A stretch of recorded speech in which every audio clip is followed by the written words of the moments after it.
સુરત કાપોદ્રામાં હોસ્પિટલના તબીબ સામે છેડતીના આરોપ બાદ તબીબને માર મારનાર વધુ એક આરોપીની પોલીસે ધરપકડ કરી છે।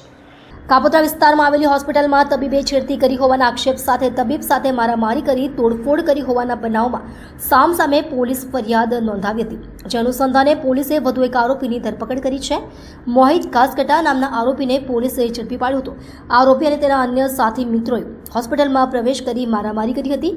યુવતીએ છેડતીનો આક્ષેપ કરતા તેણીના પરિવારજનો અને મિત્રોએ મારામારી કરી હતી। યુવતીની ફરિયાદને આધારે પોલીસે સામસામે ગુનો નોંધ્યો હતો। ગત 29મી જાન્યુઆરીના રોજ આ ઘટના બની હતી।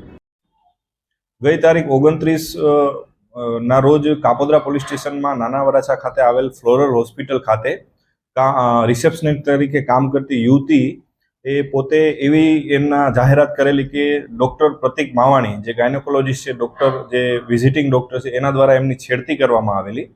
એ સંબંધે એ છોકરીએ એમના વાલીવારસને અથવા અન્ય માણસોને ટેલિફોનથી જાણ કરેલી અને એમના વાલીવારસ તથા અન્ય માણસો હોસ્પિટલે આવી અને ડૉક્ટરશ્રી સાથે ચર્ચા કરી અને ડૉક્ટર ઉપર જીવલેણ ગંભીર હુમલો કરેલો, જે અનુસંધાને ડૉક્ટરશ્રી દ્વારા ખંડણી, પૈસાની માંગણી, સમાધાન કરવા માટે અને ગંભીર ઇજાઓ વગેરેની ફરિયાદ આપવામાં આવેલી।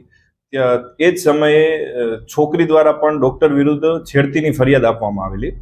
આ બંને ફરિયાદોની તપાસ તટસ્થ રીતે ચલાવવા માટે ઉપરથી સૂચના અને માર્ગદર્શન મળતું હોય ડૉક્ટરશ્રી હાલ આ જીવલેણ હુમલામાં હોસ્પિટલમાં સારવાર હેઠળ છે અને જે ડૉક્ટરશ્રીએ ફરિયાદ દાખલ કરેલી છે ખંડણી અને મારામારીની, તે પૈકી એનો મુખ્ય આરોપી મોહિતભાઈ ભગવાનભાઈ ઘાસકટા તેની ગઈકાલે રાત્રે પોલીસ દ્વારા ધરપકડ કરવામાં આવેલી છે। અગાઉ પણ એક આરોપીની આ ગુનામાં ધરપકડ કરવામાં આવેલ છે અને અન્ય આરોપીની શોધખોળ હાલ જુદી જુદી ટીમો બનાવી તપાસ ચાલુ છે।